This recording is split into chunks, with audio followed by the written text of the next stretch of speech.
Hello, welcome to video number 4 on how to play Bob Dylan's Mississippi, and this is the final one in the series of part 1. That is, it's how to play this song from the Love and Theft album. Now, all I want to do in this video is to just show you some alternate chord forms that you may use to add a little more interest to the song if you so wish, for the more adventurous amongst you. If you recall, in the first couple of videos I showed you two versions of G. The open standard version, of course, and then the F shape moved up to the 3rd fret. And you would maybe use it in the opening lines of the verse, like this.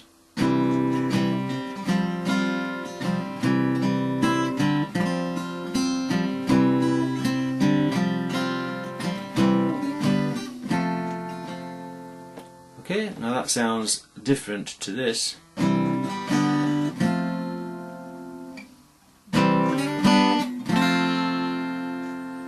Go through it again. Every step of the way we walk the line. Your days are numbered, so are mine. Time is piling up, we struggle and we scream. We're all boxed in, nowhere to escape. Okay. Now you don't need to use it every time, I certainly don't. It's up to you whether you use it or not and how often you use it. But it does sound different and it looks different as well, and it just adds a little bit of variety, especially if you're doing public performances. Okay, so much for the G. On to C chord now. Your open chord C, first position, can be played as a barred chord, of course. Barred across the 3rd fret and fretted as an A shape at the 5th fret. Now if you don't fancy playing the whole chord, you can of course play a partial C chord. Just hold down an A shape in the 5th fret and strum from the 4th down. You get a high trebly effect if you do that. Or you can also add the C bass note at the 3rd fret on the 5th string with your first finger and strum from the 5th string down.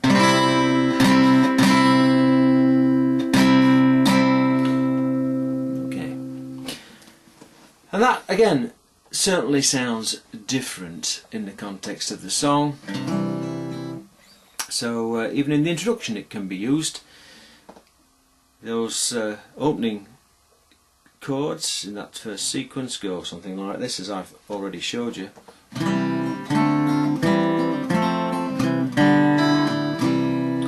Or alternatively with that G.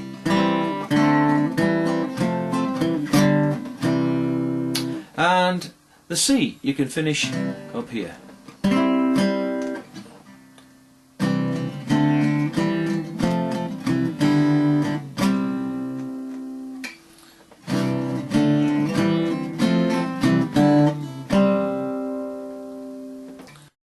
Well, so you now have an alternative version of C that you can use in this song, and it is useful to be able to have different variations of the chords at your disposal, especially when you're singing a long song and you're doing a public performance, because it adds visual interest as well as audible interest.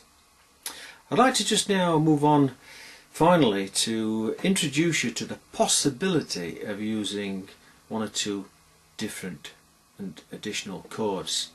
And one is a partial D minor up at the 6th and 7th frets. If we hold down an A minor shape at the 6th fret, then we can pluck those 3 strings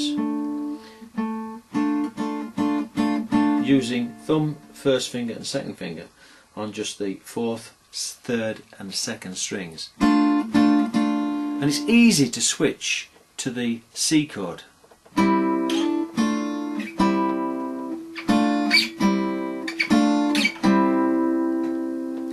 and we can make use of that chord also in the introduction. Before we do, one more thing. The D minor shape, the standard D minor, can be moved up to the 3rd fret, and you've got an E minor, and you can add the 3rd finger on the 4th string in the 5th fret and play those 4 strings. And using it in the introduction, we can play the C, that D minor, move down to the E minor, then to the F, standard C, G, C.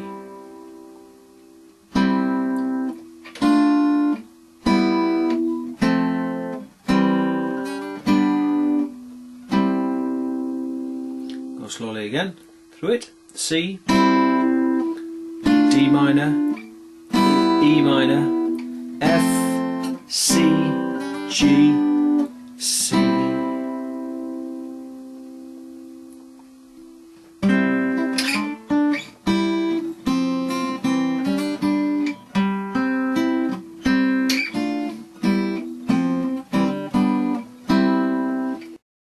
I hope these 4 videos are of good practical use to you, and I want to wish you very good luck with singing this great song. That's it now. Finished the first part of this little series on this version of the song. What I want to do now is move on and create another 3 or maybe 4 videos on how to play the second version of the song, which is in drop D tuning but in the key of E, as recorded on the Telltale Signs album. But before I go ahead and do that little series of videos, what I'm going to do is post up a video of the full version of this song using the chords that I've shown you. I won't do it in C though. I'll put the capo on probably the 2nd fret and sing it in D, because I can't sing it, as you've already witnessed, in C. It's hopeless. I can't do it. The voice is just not good enough for the job in that key. Anyway, bye for now, and catch up with me in the next set of videos. All the best. Cheers for now. Ta-da.